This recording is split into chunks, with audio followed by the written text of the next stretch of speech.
noticing. Oh dear. Okay. So everybody can see the title slide of my presentation? Looks good. Okay. Thank you, Jeff.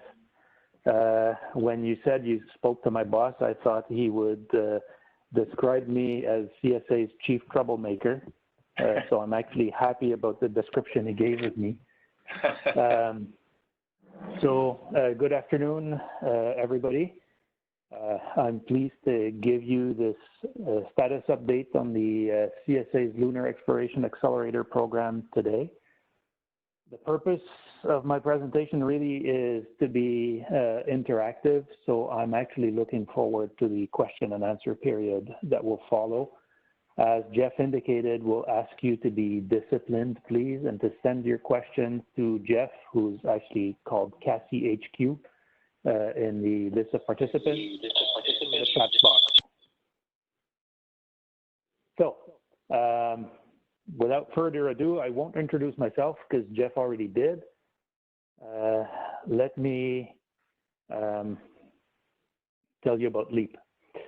So for those that have not been watching, Canada is going to the moon. A year and 3 months ago, at the end of February 2019, the Prime Minister of Canada made a big announcement that Canada was going to become a partner in the Lunar Gateway. And it's a major investment on the order of a couple $2 billion over 20-some years to provide a Canadarm3 to the Gateway. At the same time, there was an announcement for the creation of a Lunar Exploration Accelerator program through which the Government of Canada will invest on the order of $150 million in 5 years to prepare Canada to take part in future lunar exploration endeavors. The LEAP program, as I'm going to call it from now on, because it's much easier to pronounce, really has three main prongs. Those $150 million are going to be distributed between the health component and artificial intelligence and robotics technologies components and autonomous science payloads. Now, the health component, I'll only have one slide on this today because really I'm not in charge of that. Isabelle Tremblay, our director of the Astronauts Life Science and Space Medicine program, is the person responsible for implementing that, but I figured I'd give it to you to provide an idea of the full scope of LEAP in a single presentation. So the LEAP health element will focus really on identifying opportunities where space health and remote healthcare health meet. In particular, challenges for the remote regions and Canada's northern communities. And really what we're going to do under LEAP Health is threesome. First, establish those partnerships with the organizations that are responsible for providing healthcare in those areas. And then early R&D initiatives to develop the technologies for those fields that have been identified as common between the two, and early demonstration missions to do proof of concept demonstrations of those technologies.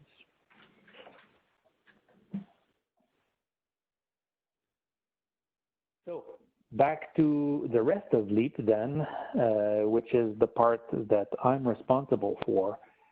You see grayed out health, so that means the rest is what I'm responsible for. We call that the LEAP Science and Technology portfolio. And really the way I like to think about it, I like to break it down in three kinds of activities. The first one is development of technologies to support future robotic missions and future missions to the moon. The second one is demonstration of technologies in space. So the first part, as I said, is to develop. The second part is to obtain flight heritage for them. And then the third part is to develop science and technology payloads to be flown to the moon before the end of the LEAP program.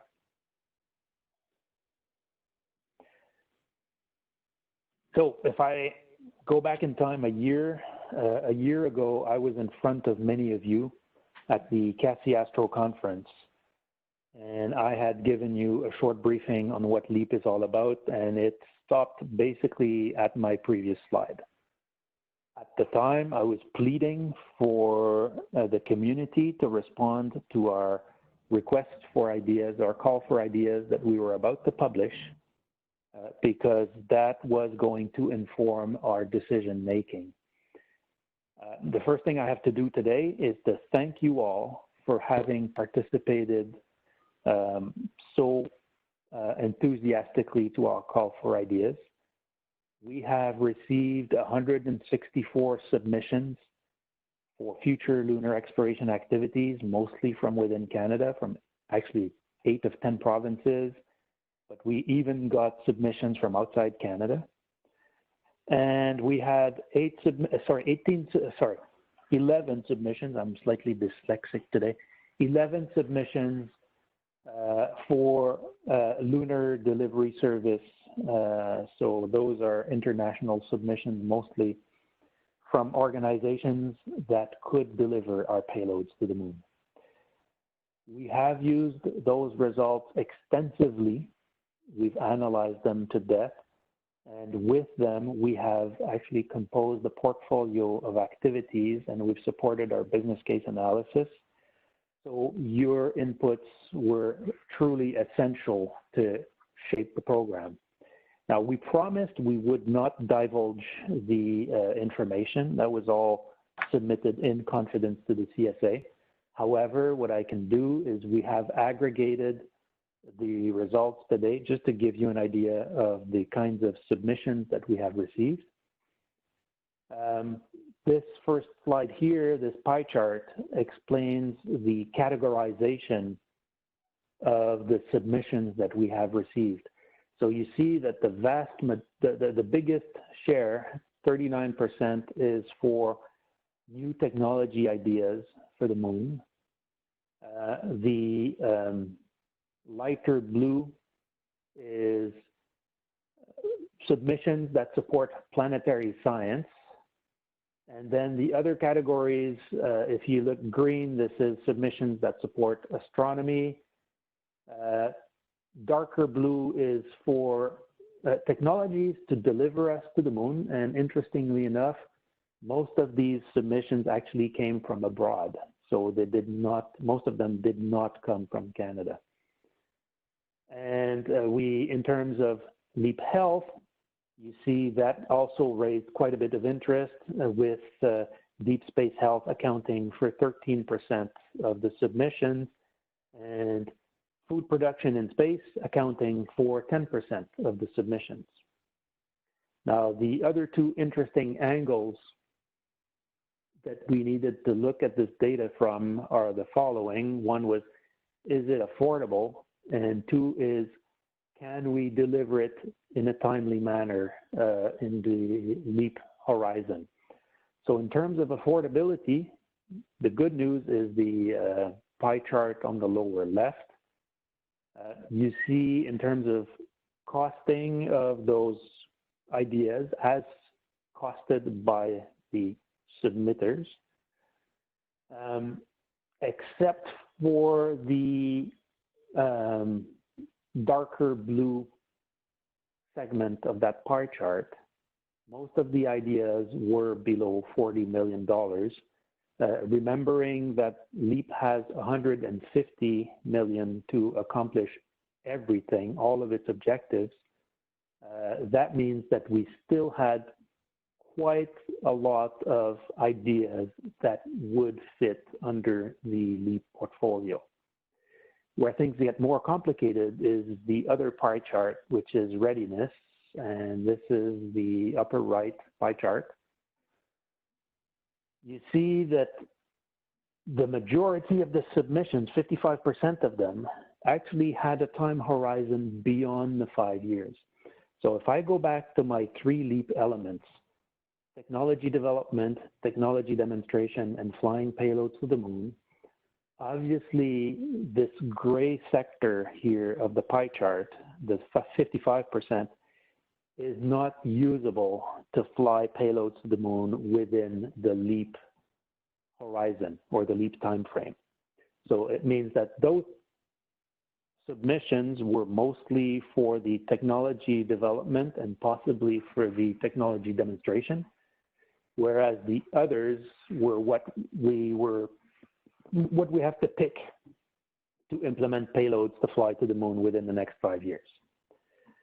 So, drum roll. Out of that, after having analyzed all the ideas, we've settled on 6 portfolio elements for LEAP, and we've actually distributed the funding across those elements. The first one is CSA contributing to missions selected by partner agencies. So if there is a mission that is already flying in which we have an interest, obviously this is something that we can use to participate to that mission. That could, for example, be used for participation through the ESA program. So as you know, Canada is an ESA associated member state, so we could use that element of the portfolio. The second one is contributions to lunar science and technology capability demonstration. So this is this technology demonstration element I was describing to you earlier. And you'll see in a few slides that we already have something going for this. The third one is lunar science support. So grants, scholarships to enable Canadian scientists to participate in missions and to develop the community. The fourth element is preparing and planning for future missions. And that is basically concept studies, technology development in support of CSA's future needs. Whereas number 5, technology development for the lunar supply chain, this is to support industry's needs. So that's basically the big difference between 4 and 5. In 5, we want to fund technology development that will allow Canadian companies to insert themselves in the supply chain of lunar service providers. And finally, last but not least, the last element, number 6, is the lunar science and technology payload that we intend to develop and fly to the moon within the next 4 years now, under the LEAP portfolio. So I'm going to go through this in a chronological manner. So we'll be describing what has already been awarded, then what's current, and then future plans. So in terms of recent awards, there's already a lot that has been done for LEAP. For example, STDP issued an AO about at the same time as we were kicking off LEAP. And at the time, what we did is we decided to invest in that AO and enrich it to allow STDP to invest in more technologies to include lunar technologies. So out of this AO5, really, LEAP funded 3 awards totaling $1 million, and that was about a year ago in April, May 2019. We've also kicked off with STDP another RFP for concept studies and technology development.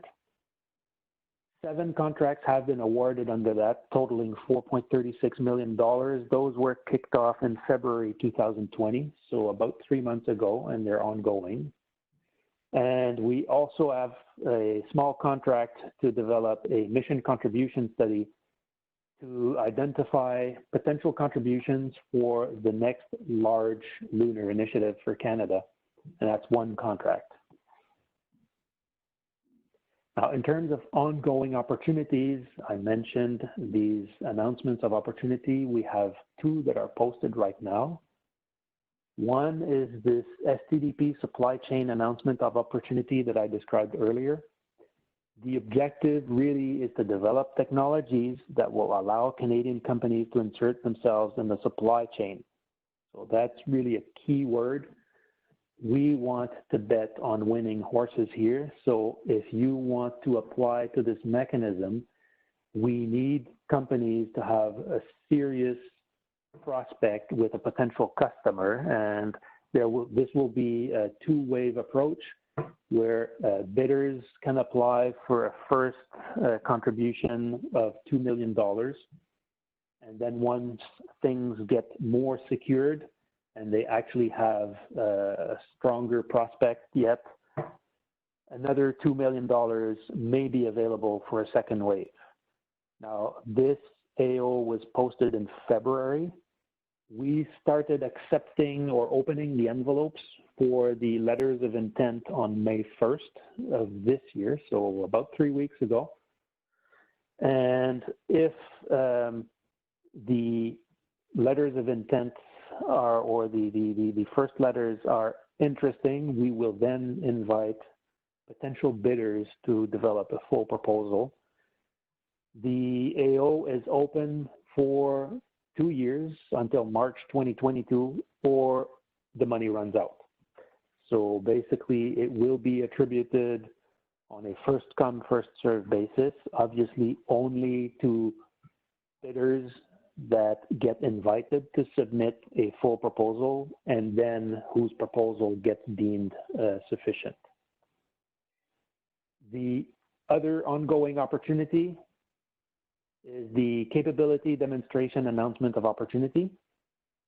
And here the objective is to take something that is close to flight, so support its development and its adaptation such that it gets delivered, integrated, and launched as a Canadian payload on the lunar launch or lander vehicle. So the AO was posted February 21st, 2020. This is going to be very demanding. The passing grade is very high for this particular one because we want to be supporting the most meritorious payloads. And the first submission window closed last Friday, May 22nd. Again, the AO will remain open for 2 years. Unlike the other one, well, it has commonality with the other one. It's open until the money runs out. But unlike the other one, it's not first come, first served. There will be windows every 6 months. So the first window closed last Friday. The next window will be approximately 6 months from now, if there is money left and not all of it has been spent during the first wave.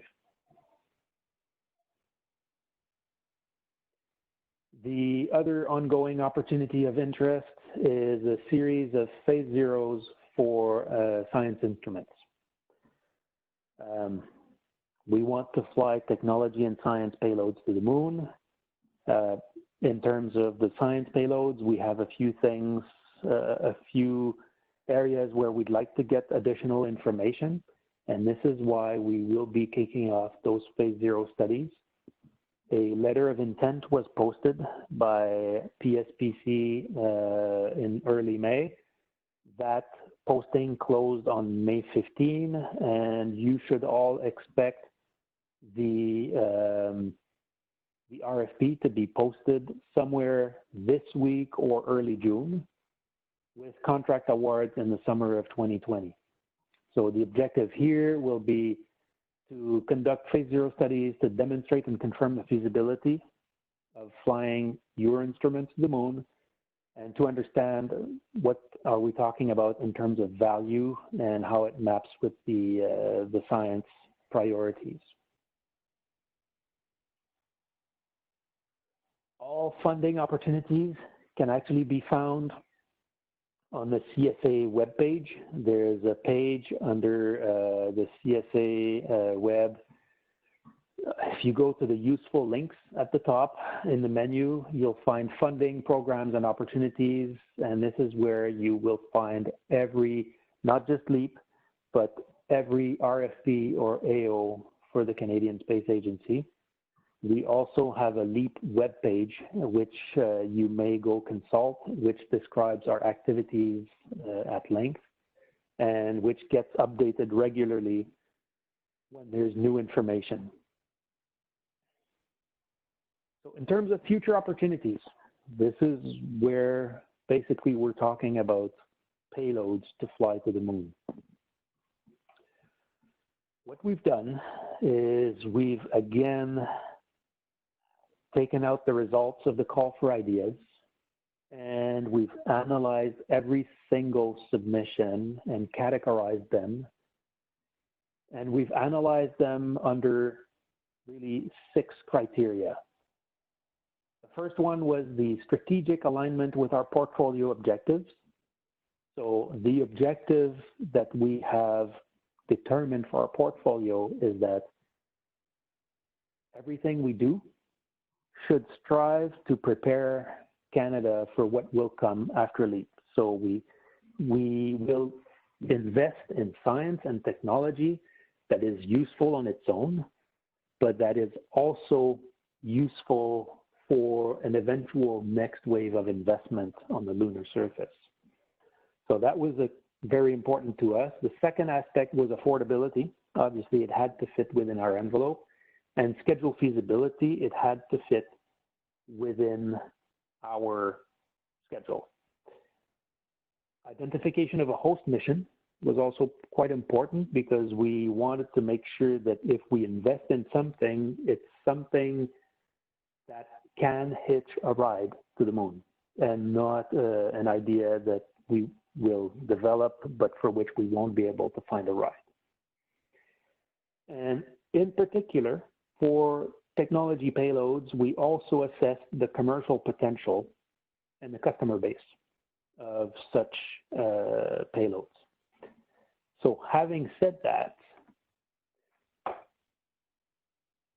we then converged on 2 broad categories of payloads.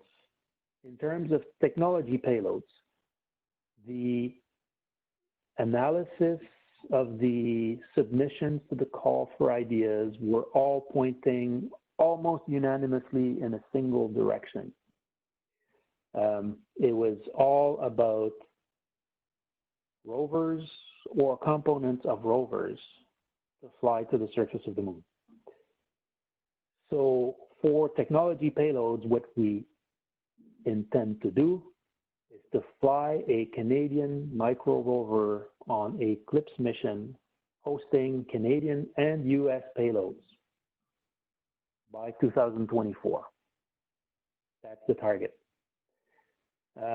We're currently conducting the phase 0 internally at CSA to save time based on all the information that we have received over the years from many of you.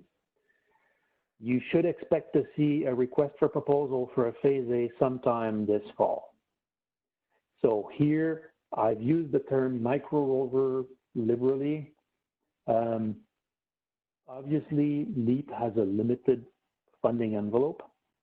But what we want to do, considering all of the things that we want to do, we want to get the biggest small rover that we can afford, and that will allow us to conduct the rest of the portfolio as well.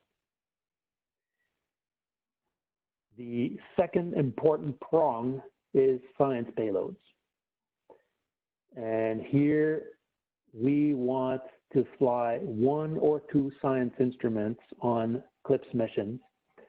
I'm saying 1 or 2 because it will depend on instrument cost and complexity.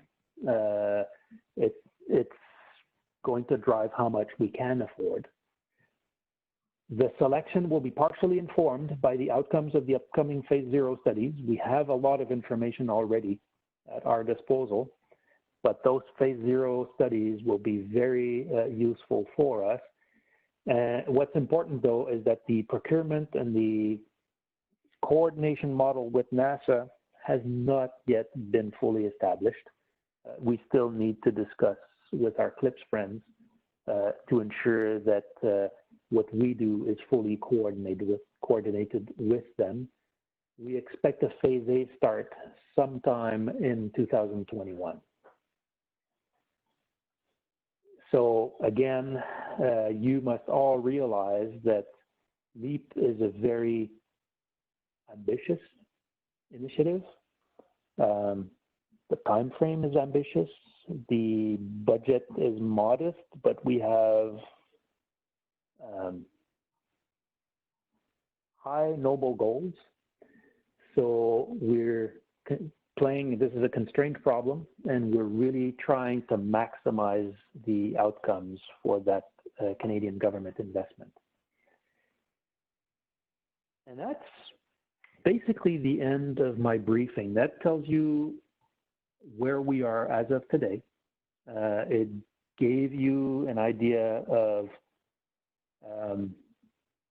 what we have in terms of activities that have already been kicked off, what are the funding opportunities that are currently posted and on which you can all apply, and what's coming on the horizon. So at that point, what I'll do is I will turn it over back to Jeff and start taking your questions. Well, thanks very much, Eric. So that was a relatively brief presentation, but it struck me that it is very dense in the amount of information that you actually have managed to put together and to convey.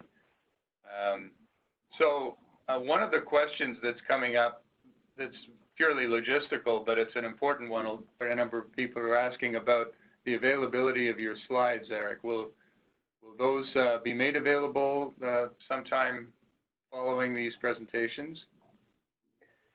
I will talk to our communications folks, and really the best thing would be to put it on the LEAP webpage.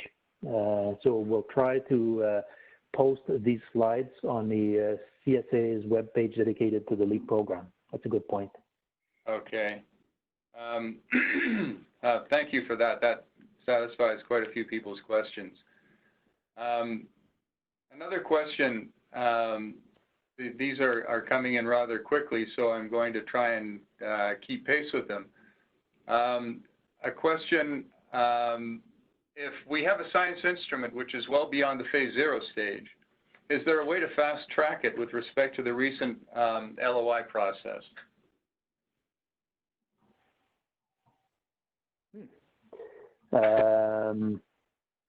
There will be, what we'll do is we intend, after we've done the phase 0 studies, we intend to launch our phase A's, so start the projects during 2021. So the instruments that will be eligible for starting a phase A and for becoming a project are not limited to the phase 0 candidates. The phase 0 studies will be to inform CSA, but if other instruments are actually further downstream and have already progressed, obviously those will not be excluded, but we intend to run some form of fair and square competitive process to give everybody a chance to submit or to bid at the same time. So then would the conclusion or the corollary be that having advanced your instrument design beyond phase 0, that status will not necessarily enhance your qualifications for funding? It's going to be on a case-by-case basis. It'll depend because we need to look at affordability and cost feasibility. So obviously, the further advanced an instrument is, the higher the chances of success. And we certainly will have a criterion to that effect to ensure that we pick instruments that are far enough along their development stage that they can fly in the LEAP timeframe. Now, having said that, if whoever asked that question did not respond to the call for ideas, it would be interesting to hear from them. So people should not shy away from sharing information with us. and I'll be happy to share it with the rest of the LEAP team. Right, okay. Thanks. Another question, are the upcoming Phase 0 science instrument studies confined to rover-hosted instruments on the lunar surface, or are wider opportunities such as on Gateway also eligible? They will not be confined to only rover opportunities.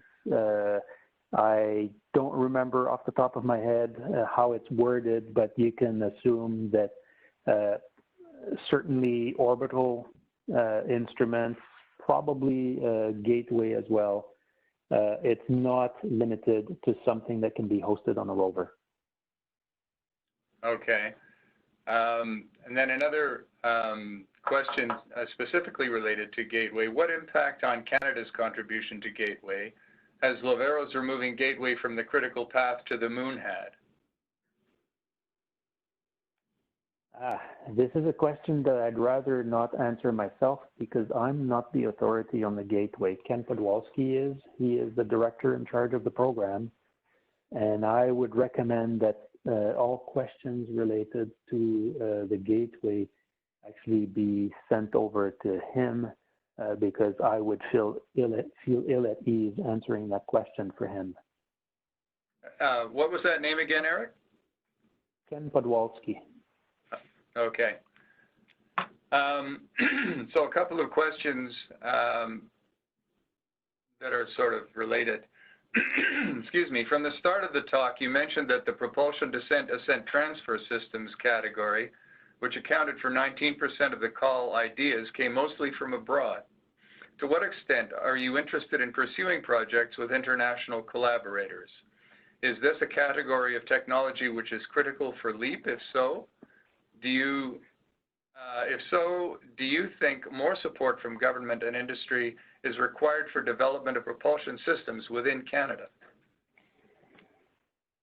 Okay, so I will answer that in multiple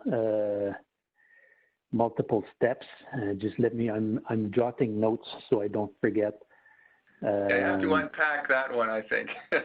Yeah. Okay. So, first of all, international partnerships. International partnerships are crucial. We only have $150 million under LEAP, so obviously we will not be able to do anything without making sure that we are on board with our international partners. We are negotiating with NASA's CLIPS folks in Washington, and I have to say that we've been quite successful at finding win-win situations where both NASA and CSA can benefit, so that we'll be able to multiply or to leverage the LEAP funding. So to us, it's absolutely essential to have those international partnerships. Now, in terms of partnerships for companies. Now, this is different, and really, if you go back to the STDP Lunar supply chain AO that I described earlier, this is where I see this as very important. We want Canadian companies that have unique technologies that can be sold to commercial partners outside of Canada. We want those things to be developed and we want those things to be sold. We're looking for exports. So if Canadian companies can actually position themselves appropriately and sell their components or subsystems to prime contractors in other countries, and they become an integral part of their supply chain, to me, that's the final objective. I want our investment to result in recurrent sales. So the ideal situation would be that a Canadian company develops something that is then purchased by a prime contractor, and that every flight after that by that contractor includes that Canadian component on board. Now, in terms of propulsion technology, I don't have a strong opinion in the sense that if a Canadian company thinks that it can go secure a market in that technology area with an international commercial partner, then so be it. We will certainly entertain those proposals under the LEAP supply chain AO.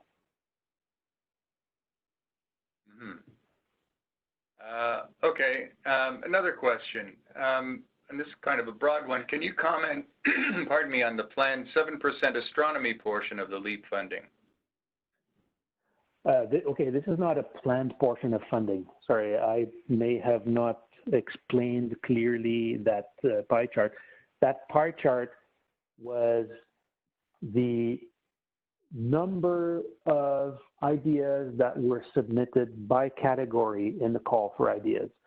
So 7% of the 164 submissions had to do with missions to the moon to conduct astronomy. So this is by no means a funding distribution chart. Okay, I guess that's understood. But Eric, is there going to be a relationship between, at least a loose relationship, I guess, between the proportion of responses in a particular area of activity and the amount of funding made available to that area of activity? I realize the likelihood of success, the degree of advancement of the technology, how proven it may be, blah, blah, blah. These will all have a bearing, but would just the raw number of suggestions in a particular discipline have a bearing also? Short answer is no. We're talking about the law of small numbers because there will be only a small number of payloads developed under LEAP. So we cannot partition them by providing fractions to match the submission rates. And the other thing is those percentages were from the rough.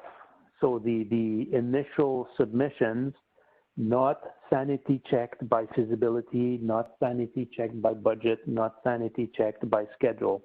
So all those bins were described independently. And in the end, what we had to do is we had to look at the intersection.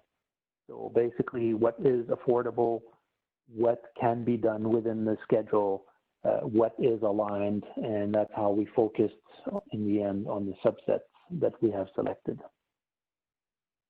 Right. So knowing that frequently lunar rovers need their own communication satellite in the moon's orbit, do you think in the near future we would have a constellation of satellites for communication and GPS purposes like we have on Earth?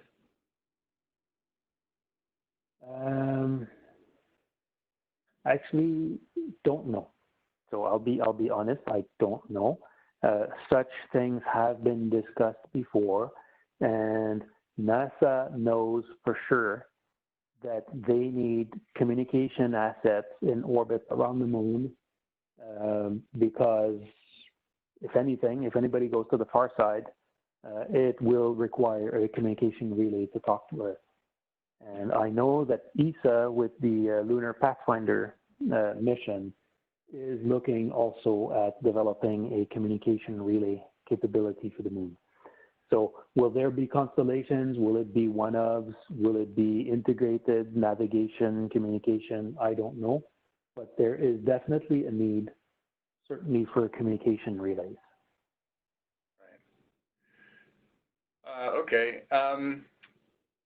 Next question. For the technology LEAP AO, the statement is, quote, to be eligible for funding, applicants must identify the lunar mission supply chain related Applicants must identify the lunar mission supply chain related opportunities in which the technology has potential of being integrated, unquote. Is there a link where we can refer to gain a better understanding of what, quote, the supply chain, unquote, means specifically? I would ask you, if you have questions like this, that you actually submit them formally to the Canadian Space Agency. We have a mechanism to take those questions, and we actually post the answers, which is much more useful than me giving it here live to a subset of the audience.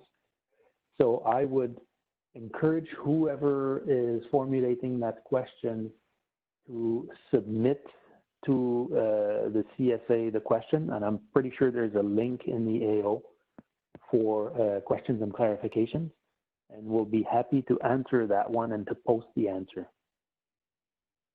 Okay, now a couple of questions, Eric, on related to the gateway. First one, Canada has immense expertise in artificial intelligence. Which segments of Lunar Gateway would have elements of AI apart from Canadarm3? Okay, I'm going to take a crack at it, even though this is not my field, and I don't want to misspeak for everybody else. But based on common knowledge, there's a few things that we can know as of today. Gateway will be human-tended only a fraction of the time. So something like 1 month per year, there will be astronauts on the Gateway, which means that the rest of the year, it has to operate without human presence on board. So not everything will be teleoperated from Earth. There will be a need to have some autonomous capability on board the Gateway. For Canada's program, this is basically having some autonomous execution capability for the Canadarm3, but you could also think that payloads on the Gateway will also have to be operated at least partially autonomously and fully remotely. Mm-hmm. Will phase 0 of the RFP be open to all instruments, or is there a list of proposed instruments somewhere that suggests what technologies are most sought after? This has flip-flopped a couple of times as we were designing the program, and I don't know what the final answer was. So I will not take a chance to give the wrong answer today. What I'd recommend is you go on buy and sell. I was there today. buyandsell.gc.ca. You go under the expired postings. You do a search for Lunar, and the letter of intent that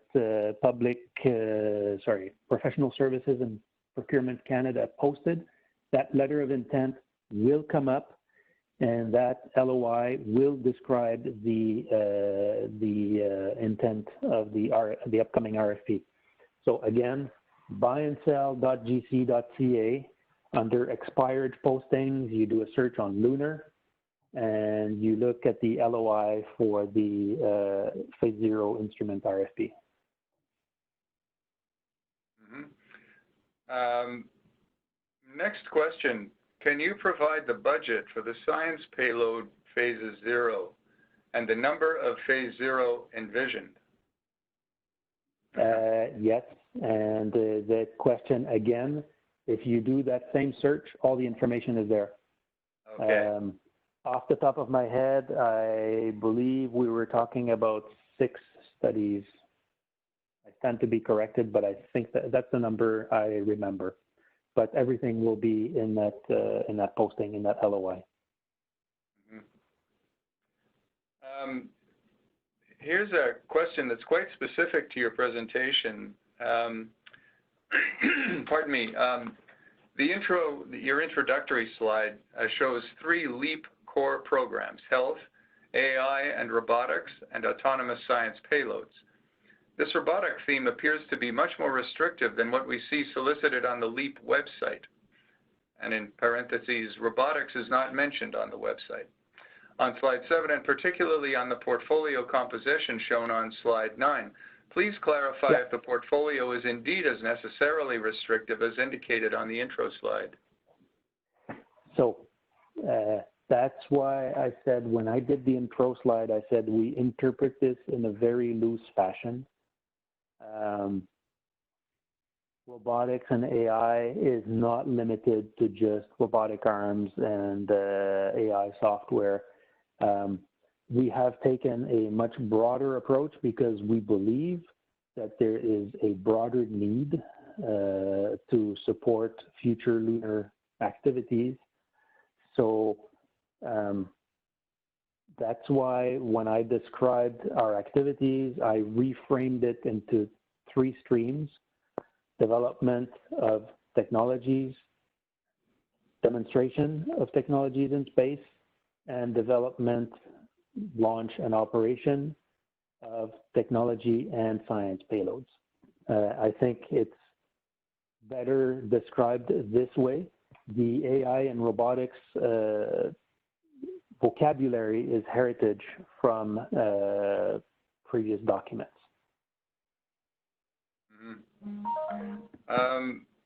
So next question, will the science instrument phase 0 study be fully funded, or will it require companies to invest? Would later phases be fully funded? So we have 2 categories of funding at the Canadian Space Agency. Well, 3 categories really. But let's say for companies, there's 2 broad categories. There's contracts. Whenever CSA asks a company to do something for the CSA's needs, this is fully funded. So CSA provides 100% of the funding, and in the case of the phase 0 studies, this is for the CSA's future needs. So there will be no funding, no co-funding obligation on these. If somebody comes along with co-funding, it only makes the case that much stronger because the study will result in that much more outcomes. So let's take, for example, we come up with $1 and the bidder says he'll find 50 cents from another source. Then we have $1.50 of results for $1 of investment. So obviously CSA might view that favorably, but there is no requirement. The other category is contribution funding. And this is what you will see under the 2 AOs that I described today, the technology demonstration for the supply chain, technology development for the supply chain and capability demonstration. This is not for the CSA's purposes. This is to support your purposes, your commercial purposes. And in these particular cases, there are strict rules on co-funding. CSA can only fund, I believe it's 75% of the total project cost, and 25% has to come from another source. Okay, here's another question, Erick, related to artificial intelligence. Is there a Canadian capability in the area of AI expertise for ascent, descent vehicles and for rovers on the moon? Absolutely. We know that there are Canadian companies working in the area of entry, descent, and landing. There are Canadian companies working in the area of rover navigation. We've actually invested heavily in these, we've invested in these fields through previous CSA investments, either through STDP over the years or through what used to be called the Exploration Core program. The stimulus program that was put in place between 2009 and 2012 allowed us to invest significantly in rovers, and that included rover navigation.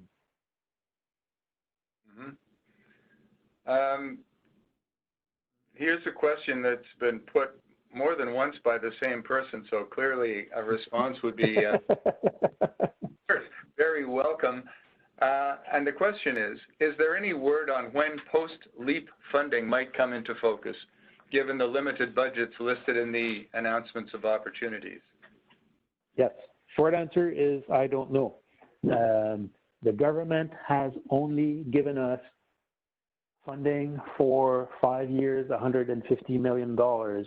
We obviously intend to go back and request more to allow Canada to capitalize on all this positioning that we will have done through LEAP. There is no guarantee of funding of any sort.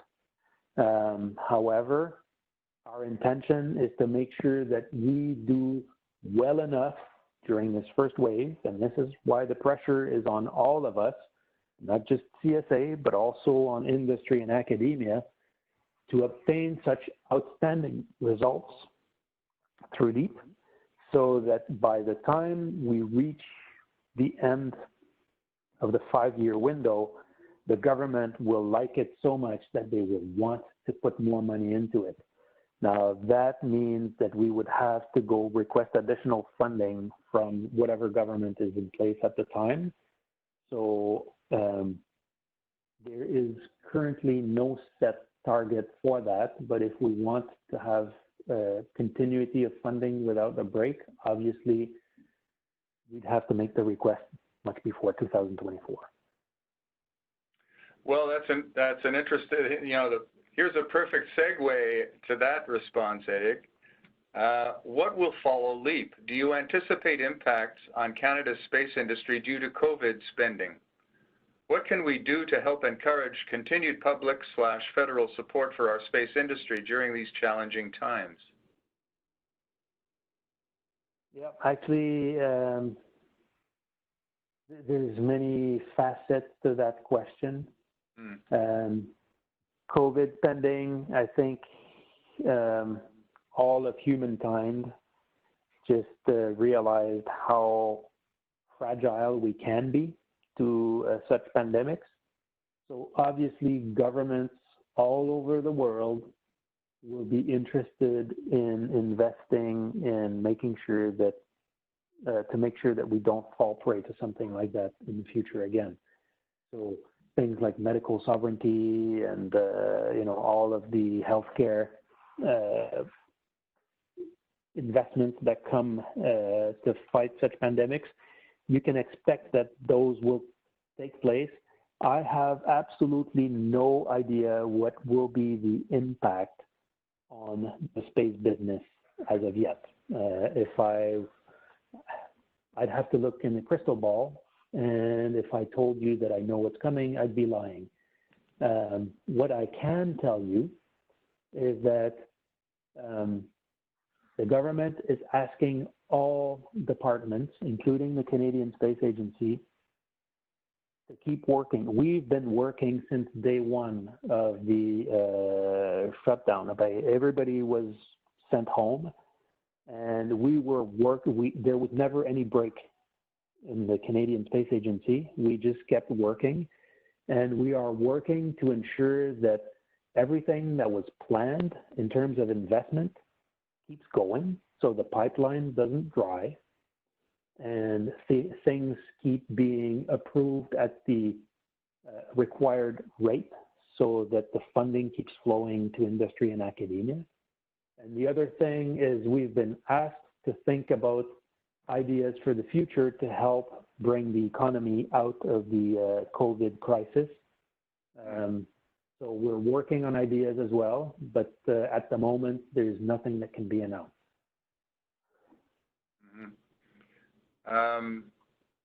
That would be interesting, the role that CSA might, the contribution the agency itself may make to enabling us to resume some momentum as we can emerge from underneath the shadow of COVID-19. So another question, are these opportunities to be involved in LEAP or Gateway I guess that should be, are there opportunities to be involved in LEAP or Gateway other than the technical science and engineering disciplines or industries? In terms of funding opportunities from the Canadian Space Agency, my short answer would be no.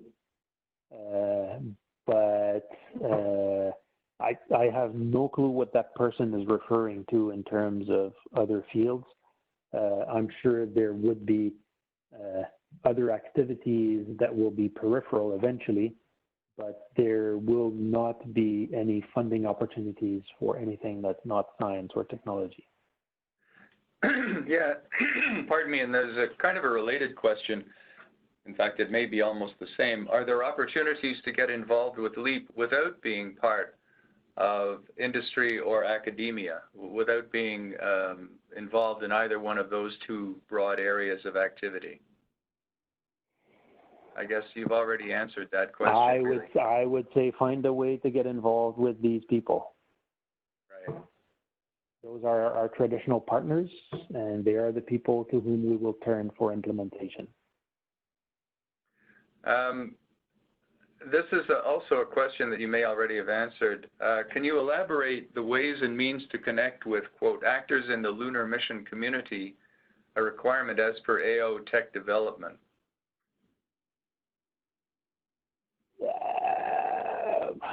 This is for your business development people, folks, to conduct. So basically, in your company, this is the job of business development, to make sure that they know the market and that they actually connect with the market. So this is not a service that the Canadian Space Agency will be offering, since the funding is to help companies secure their markets and make more money. Then we're counting on companies to do their own business development. Well, that is kind of grinding logic. That makes a lot of sense. Now, I'm unfamiliar with this particular acronym, but can an instrument funded under the LSASP RFP also be funded under the upcoming Phase 0 RFP?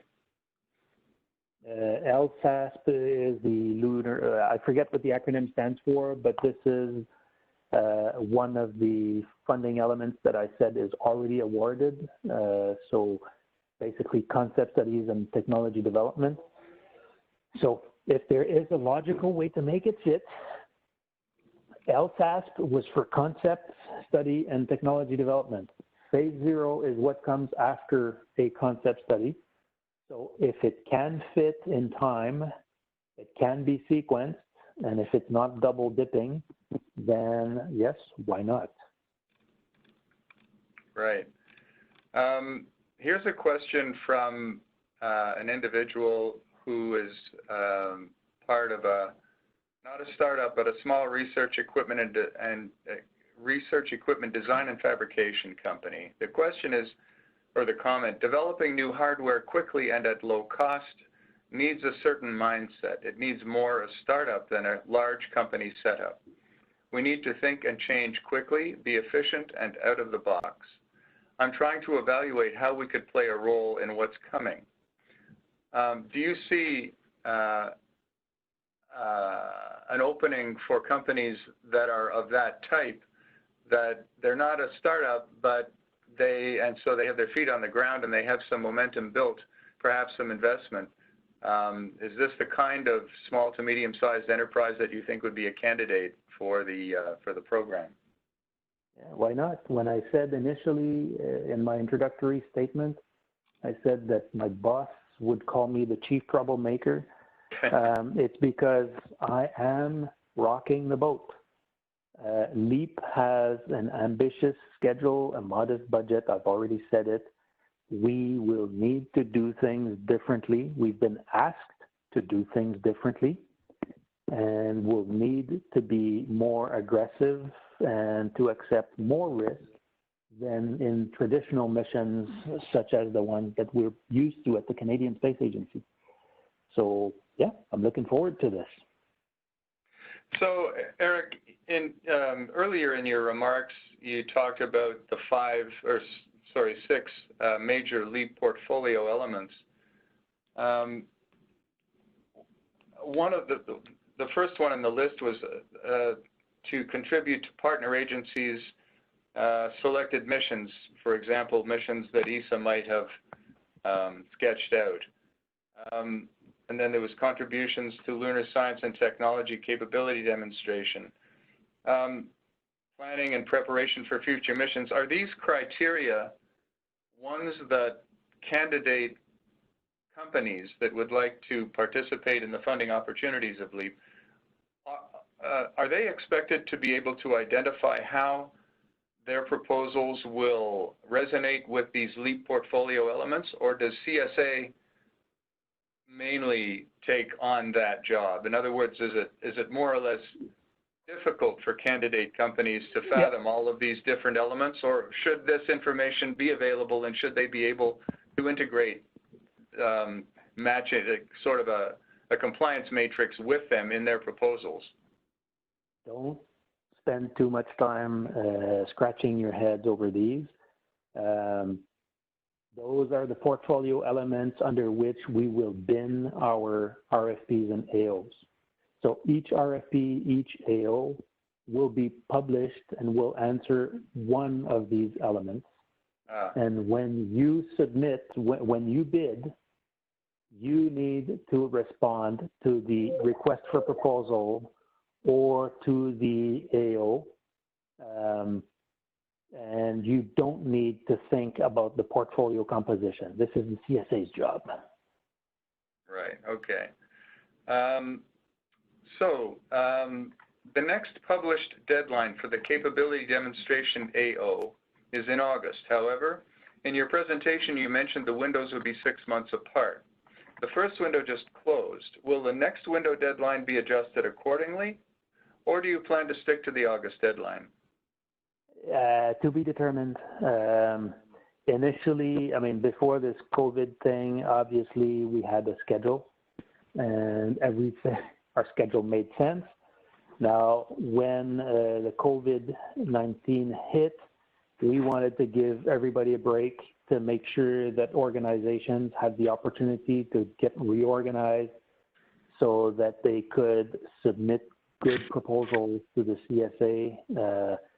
And to do that, we decided to extend the deadline.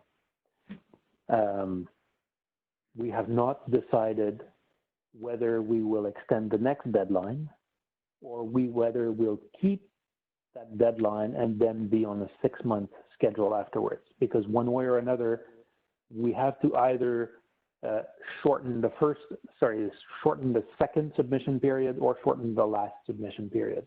So we don't know yet.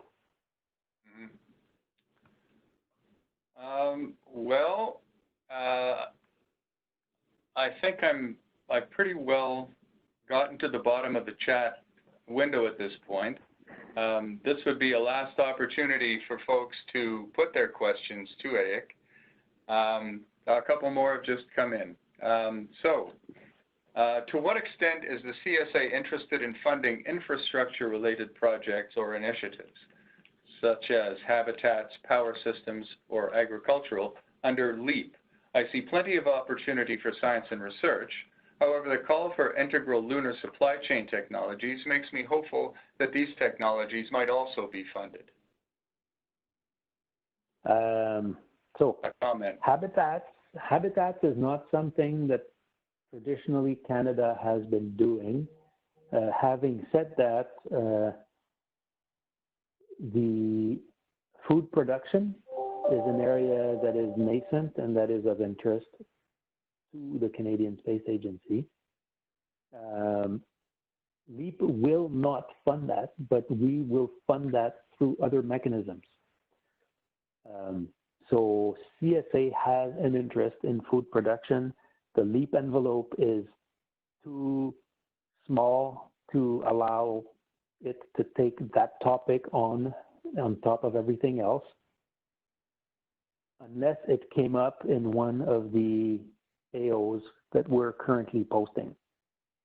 Now, having said that, if your company has an infrastructure contribution that it thinks it can sell multiple units of, obviously that's perfect for the Lunar supply chain AO. Right. I'm a Canadian. Whoever is writing this is a Canadian, so am I for that matter, working for a small aerospace company in Munich, Germany. How can our company find Canadian companies to partner with for CSA projects or ESA projects? There is a repository. I'm not familiar, but on the CSA website, there's a repository of Canadian companies. What I'd recommend is that that person send me his or her question by email, or send it through you, Jeff, and we will. I'll make sure that it gets passed on to the right person within CSA, because that repository exists. I just don't use it every day. Right, but just as a follow-on to that, are you aware, Erick, of any Canada, Germany projects in the space arena with DLR or some other German organization between CSA and Germany? I used to have a collaboration agreement with DLR, but that was many years ago, and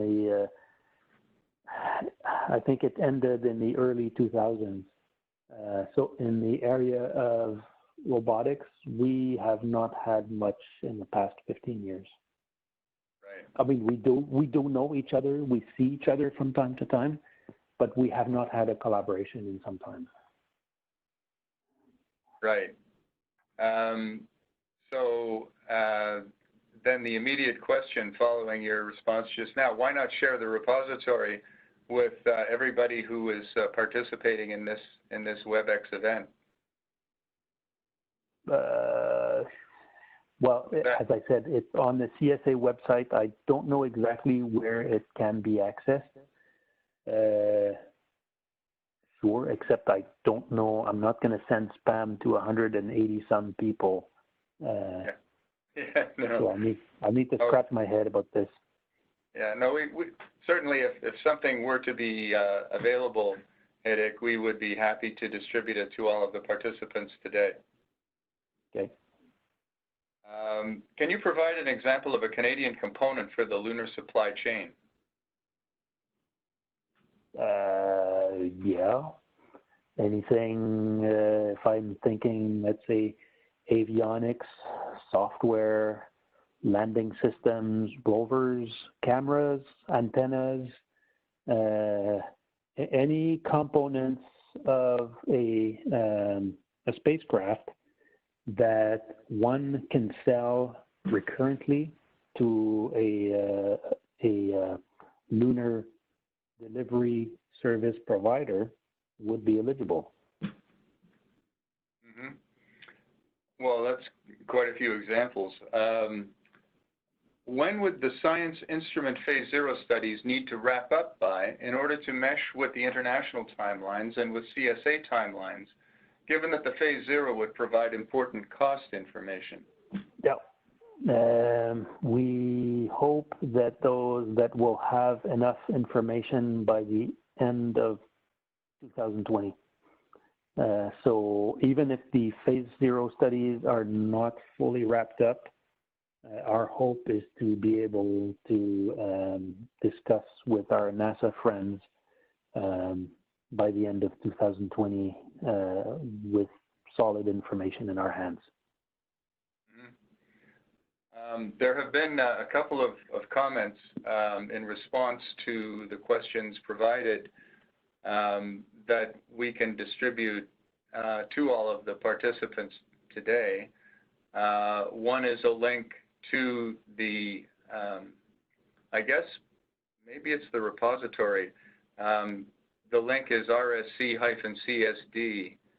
I'm not sure exactly what that is, but it's from the CSA website. And then, of course, there's the Canadian Space Directory, for which someone else has provided a link. Yep. So those are pretty basic, I guess, sources of information and possible collaboration. I guess that's, well, we're getting pretty close to the end of our time frame. Let's see. I think that pretty well covers the questions that we've received, Erick.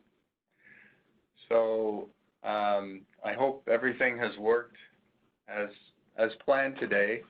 On behalf of all of the participants today who have very thoughtfully muted their microphones and disabled their videos, I'd like to thank you for your time. It's been quite a wide-ranging conversation we've had today, and many questions have been asked, and I hope the answers have benefited all of the folks on the phone.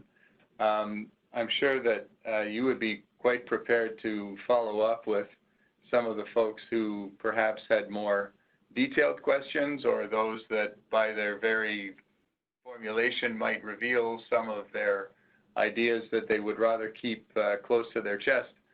So there may be some follow-on after this, Erick, that we'll be passing along, or folks who will get in touch with you directly. Okay. So you mentioned that your presentation will be available at some future point, perhaps not too long from now. Well, I mentioned that I'm going to talk to my communications folks. Right. It should not be a problem. They have already reviewed the presentation and blessed it for public distribution. Right. So it should be a no-brainer to have it on the CSA website. Okay.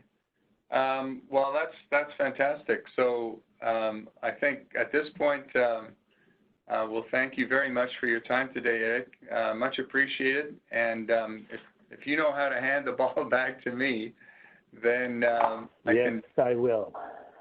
I'll just take give over. me a second.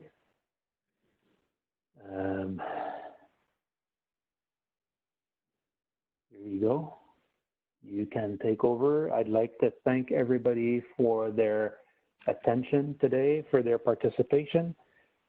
My intent with these sessions, ever since we started LEAP, I've been working on trying to be as transparent as possible and to share as much information as I can with the community. I'm hopeful that this was useful today, and I'm thankful for all of your questions, which shows that there is a high level of interest in what we do. So thank you again. Thanks very much, Erick.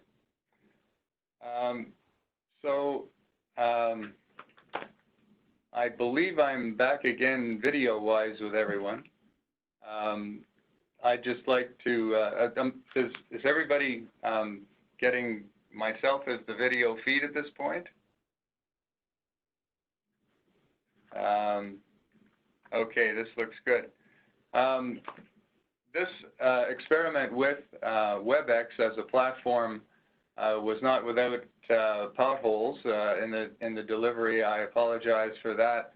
We'll try to be a little smoother next time. We're getting familiar with it. We do also use Zoom, but the difficulty with that is that for federal government participants, Zoom may not be endorsed. And so that's the reason why we've gone to WebEx for this particular presentation, and we may also do that in the future. Some folks find, and as was recommended today by some of you sending chat, Zoom is also a very useful platform. So depending on the degree of government participation, we may also be using Zoom from time to time. This would have been the day in Toronto that CASI Astro 2020 would have been presenting a workshop on space situational and space domain awareness, followed by our 3-day regular CASI Astro conference. Unfortunately, of course, we've had to not go ahead and do that.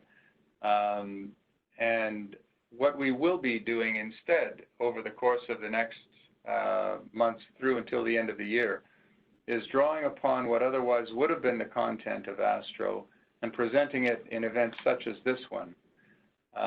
Already two are taking considerable shape. One is on the space regulatory environment, which is, of course, always important, but increasingly so as the number of players increase. The various ways that space and space assets are proposed to be used is increasing. The militarization of space looms ever more threatening, and the role of the international community in regulating space activities in the space environment is every day, in my opinion anyhow, increasingly important. So that's one activity, one event that we are moving along to formulating right now. And the second one is the workshop on space situational space domain awareness that we're hoping to present closer to the end of the year. And the proposal right now is that this will be a two-part event. So it'll be presented on two separate days, but we're still developing that concept. Other aspects of what otherwise would have been Astro 2020 we think are important to see if we can get out into your hands and your minds. There were dozens of abstracts submitted that I think the authors would like to present in a timely fashion. Some of that information is time sensitive, and so we'd like to find ways to get that information out into the ether, and so we'll be organizing other events such as this one that will seek to present many of these abstracts in panels or separately in individual presentations. So these are some of the ideas that we're trying to implement in a situation where our mission, which is to bring people together to help connect the dots, we're having to do this in a virtual way, and of course, so is everybody. So we're hoping that we can play our part in keeping you well informed and in keeping the community in touch, each with the other. I appreciate very much your participation today, and on behalf of Todd Legault and April Duffy, my two colleagues here at CASI headquarters, we're really happy to have had the chance to do this with you. And I can say from the standpoint of CASI governance, and in particular Jacques Giroux of ABB, our president, and Harry Cole, our vice president, with RMC, he's the principal of RMC.